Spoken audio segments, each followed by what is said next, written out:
Bien-aimés, mes amis, bonjour. Une fois de plus, je suis Tchatu Richard Bien. Et cette vidéo, encore une fois de plus, c'est... Aujourd'hui, nous allons parler des serviteurs. Vous savez, dans le service, bien entendu, l'expression service, c'est quelque chose de très pertinent. Parce que certaines personnes ne savent pas ce que c'est que le service, servir. Bien-aimé, aujourd'hui, le Christ Jésus n'a distingué personne pour lui servir. Tout le monde est appelé à servir Jésus. Ce n'est pas une doléance, mais c'est une question de conseil. Alors, aujourd'hui, il y a des serviteurs qui n'ont pas le sens du service. Je ne les juge pas, mais c'est vis-à-vis ce qu'ils font qui me fait dire une chose pareille. Bien-aimés, vous qui êtes fidèles à un serviteur de Jésus, ne vous abandonnez pas trop à des conseils d'un serviteur. Quand un adage dit, vaudrait mieux avoir affaire à Dieu, écoute bien, vaudrait mieux avoir affaire à Jésus qu'à son serviteur. Alors, dans le service que le serviteur de Jésus applique à des fidèles, ce sont des services auxquels il est dédié, il est appelé à le faire. Et parfois, dans son service, vous vous abandonnez à ses conseils. Là, ce sont ses conseils imaginaires. Ce ne sont plus ses conseils venant de Jésus-Christ. Oui, j'en connais des serviteurs, des serviteurs pareils. J'en connais aussi des fidèles qui s'abandonnent à des serviteurs, passant par des conseils. Et ces conseils partent droit à des erreurs et qui vous induisent en erreur, etc., etc. Mais je tiens à vous dire, le service que dit Jésus, venez, vous qui êtes accablés, je vous donnerai le repos.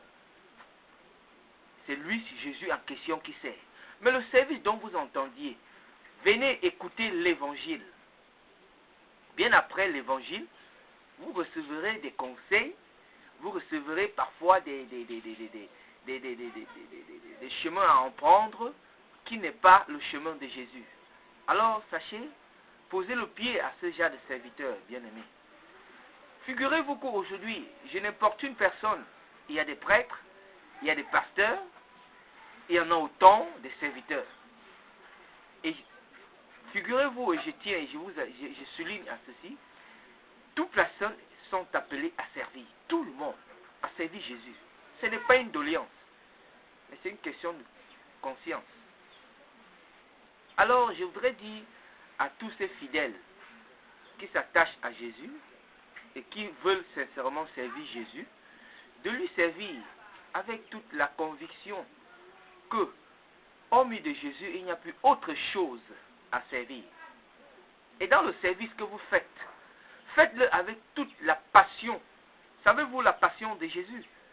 Oui, avec toute la passion, être passionné de servir le Christ avec toute une conviction, avec toute une certitude dans le cœur que je sers un Christ bel et bien vivant et non autre chose.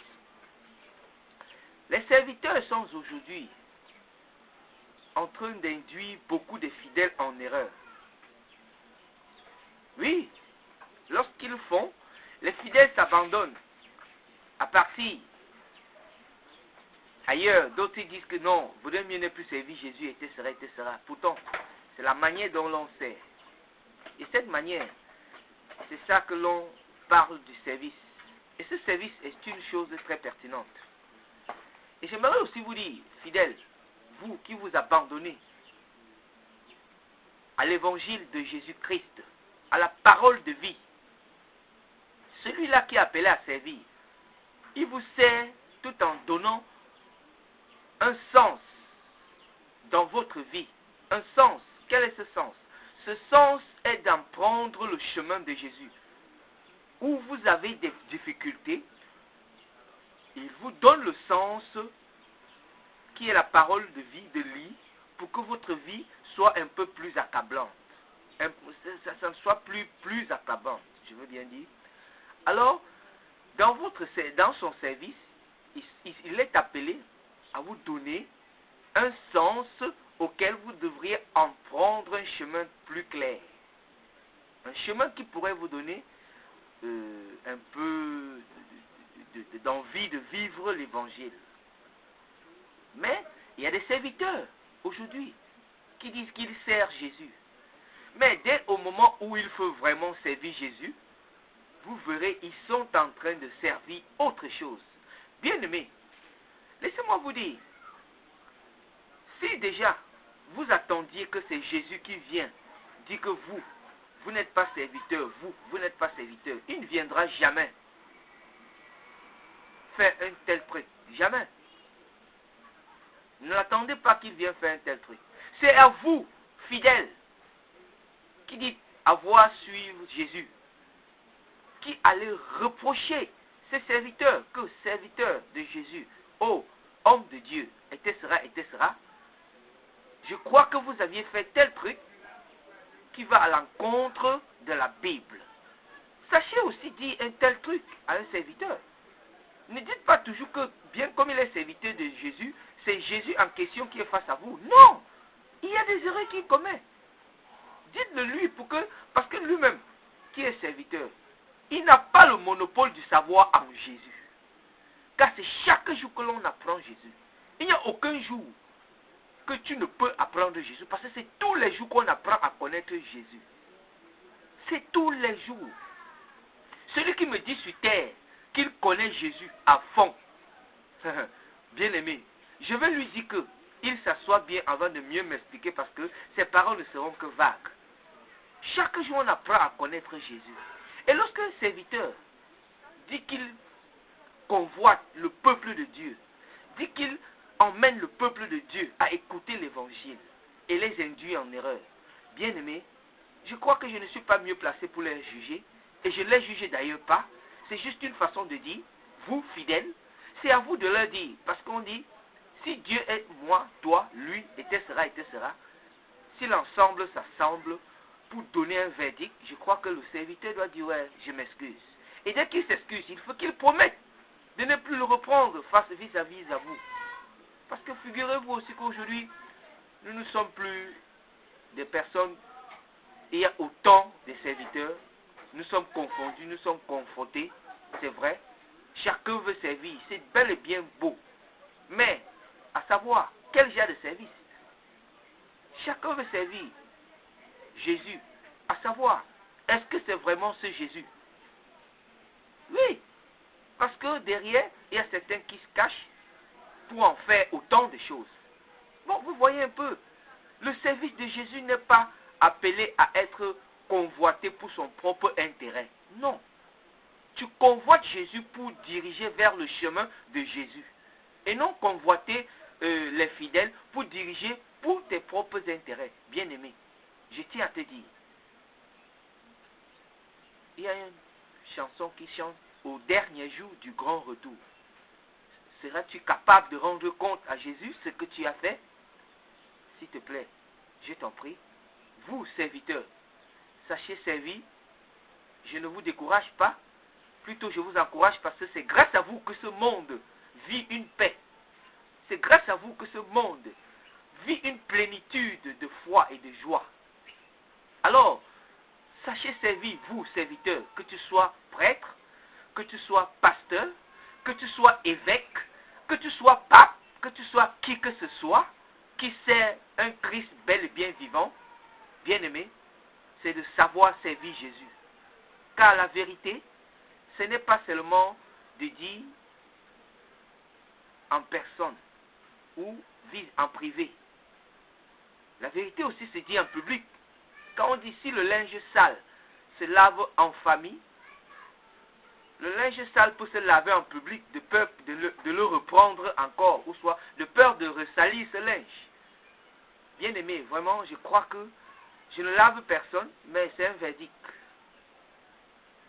C'est un verdict, c'est vous les fidèles qui pouviez faire de sorte que un serviteur soit propre dans son service. Le serviteur de Jésus est censé être Jésus en question.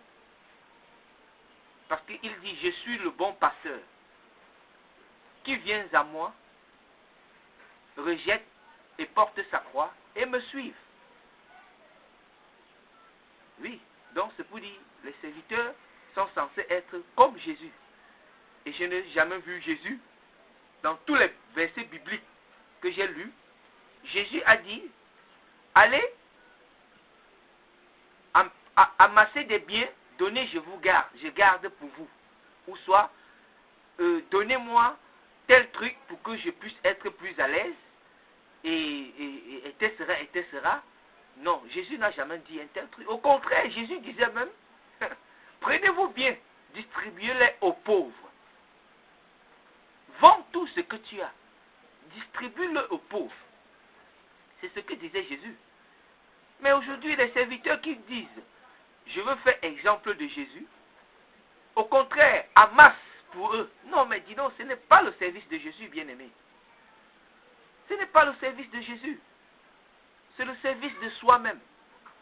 Et je tiens à vous dire, dans la vie que nous vivons aujourd'hui, le service est une chose que, pour décortiquer l'expression service, vous verrez que, donc si je vais donner des détails, vous verrez que l'expression service a beaucoup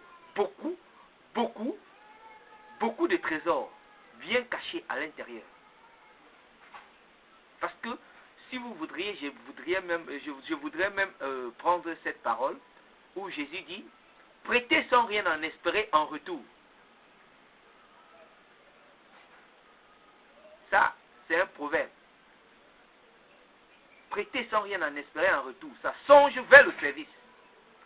Tu consacres ton temps à Jésus. Tu consacres ton temps à servir Jésus. Tu prêtes ton temps à Jésus. Et tu n'espères rien. Et le trésor, c'est Jésus seul qui te le donne. Bien-aimé, je t'en prie. L'expression service, c'est quelque chose de très très pertinent. Certains s'abandonnent. Oui, je veux servir. Oui, je veux servir Jésus. Sans toutefois connaître ce que c'est que servir. Je vous exhorte une fois de plus, vous, les serviteurs de Jésus, savoir vous vocaliser dans votre service. Savoir donner un potentiel aux fidèles lorsqu'ils ont besoin du service dont vous assumez. Bien-aimé dans le Seigneur Jésus-Christ. Moi-même, je ne suis que... Je vais me prononcer. Je suis qu'un porteur de bonnes nouvelles. Et je sais, en quelque sorte, je sais. Bien-aimé, je sais au moins une chose. S'il fallait servir le diable, les gens doivent se cacher, ne doivent jamais se dénoncer parce qu'ils savent qui est le démon. Mais s'il veut servir Jésus, ils sont nombreux qui veulent servir, mais comment? C'est ça l'expression. Comment servir? Le service est une chose envers Jésus très importante. Merci.